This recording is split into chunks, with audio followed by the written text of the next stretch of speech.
मिलत टाइम्स में आपका स्वागत है। मैं हूं आपके साथ मुनव्वर आलम। राम तेरी गंगा मैली हो गई, पापियों के पाप धोते धोते। ये वो धुन है जो हर हिंदुस्तानी के कान में गूंजती है। यानी गंगा नदी वो नदी है जो इंसानों के पाप भी धोती है। ये वो नदी है जो करोड़ों हिंदुस्तानियों की आस्था से जुड़ी हुई है।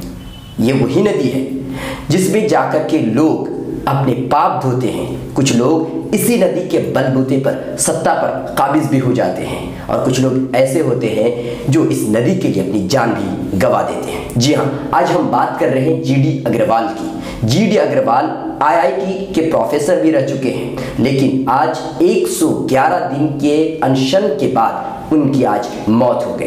यानी कि 22 जून 2018 को उन्होंने गंगा नदी के मुद्दे को लेकर के अनशन पर बैठे थे और आज उनकी स्थिति बहुत ही ज़्यादा खराब हो गई। हरिद्वार से जब उन्हें दिल्ली लाया जा रहा था तो इसी बीच उनकी मौत हो गई।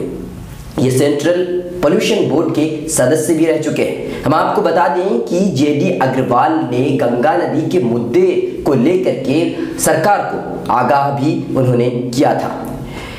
पीएम नरेंद्र मोदी को उन्होंने पत्र लिख करके गंगा नदी की सफाई के लिए अलग से कानून बनाए जाने की उन्होंने मांग भी की थी। जब मंत्रालय की तरफ से कोई रिस्पांस जवाब नहीं आया तो उन्होंने अनशन पर बैठने का फैसला लिया और 22 जून 2018 वो अनशन पर बैठे और 111 दिन यानी कि आज के दिन उनकी मौत हो गई। 2012 में भी वो इसी गंगा नदी के मुद्दे को लेकर के अनशन पर बैठे थे और जब हुकूमत की तरफ से उनकी मांगे माने जाने की बात कही थी तो वो अनशन तोड़ दिए थे।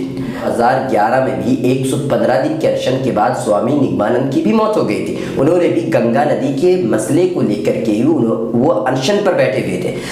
2014 के चुनावी भाषण में पीएम नरेंद्र मोदी ने लोगों को संबोधित करते हुए कहा था कि गंगा नदी ही ने उन्हें बुलाया है और गंगा नदी का वो बेटा है।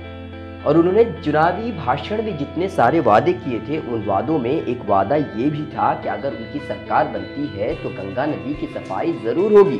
चुनांची 2014 में जब प्रधानमंत्री के रूप में हिंदुस्तान के सत्ता को उन्होंने संभाला तो जुलाई 2014 ही को नमामि गंगे के नाम से गंगा नदी सफाई अभियान की उन्होंने शुरुआत की। 2014-15 के बजट में 2037 करोड़ रुपए इसके लिए खास किए गए थे। उमा भारती के हाथ में गंगा नदी की सफाई की जिम्मेदारी थी। अब आज इतने साल हो गए हैं, क्या गंगा नदी वाकई साफ हो चुकी है? क्योंकि 2020 तक का लक्ष्य रखा गया था।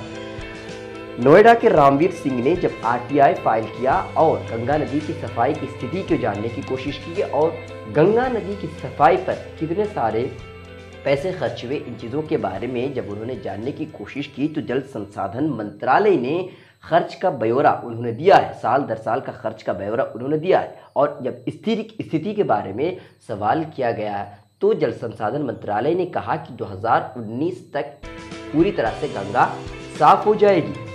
हालांकि 2020 तक का ये पूरा समय और टाइम रखा गया है। हम आपको बता दें कि जब सुप्रीम कोर्ट ने जल संसाधन मंत्रालय से सवाल किया कि गंगा नदी की सफाई कब तक पूरी हो जाएगी, तो जल संसाधन मंत्रालय ने कहा कि 18 साल लग जाएंगे। यानी कि पहले 2020 तक का लक्ष्य रखा गया था, लेकिन अपने लक्ष्य तक यानी अपने समय सीमा तक पूरी तरह से गंगा साफ नहीं हो सकती। इसीलिए अभी और भी ज़्यादा नहीं, 18 साल पूरी तरह से गंगा को साफ करने में लग जाएंगे। अमर उजाला की रिपोर्ट के मुताबिक गंगा नदी को साफ करने में अब तक यानी 2014 से लेकर के 2018 तक 3475.46 करोड़ रुपए खर्च हो चुके हैं। जो आरटीआई के जवाब में जल संसाधन मंत्रालय ने जो साल दर साल खर्च का ब्यौरा दिया था वह कुछ इस तरह से है कि 2014-15 में 170.99 करोड़ रुपए, 2015-16 में 602.60 करोड़ रुपए, 2016-17 में 1062.81 करोड़ रुपए, 2017-18 में 1625.11 करोड़ रुपए खर्च हो चुके हैं। यानी कि टोटल अगर हम देखते हैं तो 3475 करोड़ रुपए गंगा नदी की सफाई के लिए अब तक खर्च हो चुके हैं। तो क्या गंगा नदी वाकई साफ हो गई है? अगर गंगा नदी पूरी तरह से साफ हो गई है तो लोगों को अनशन पर बैठने और उनको अपनी जान देने की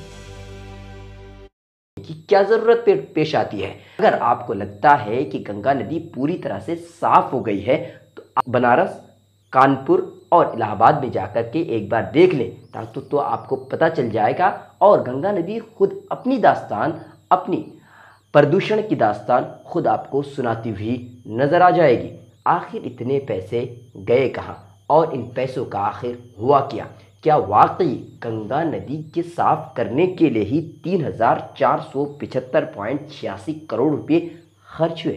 इतने सारे सवालों का जवाब कौन देगा? ताज़ा तरीन खबरों के लिए लॉग ऑन कीजिए www.millettimes.com।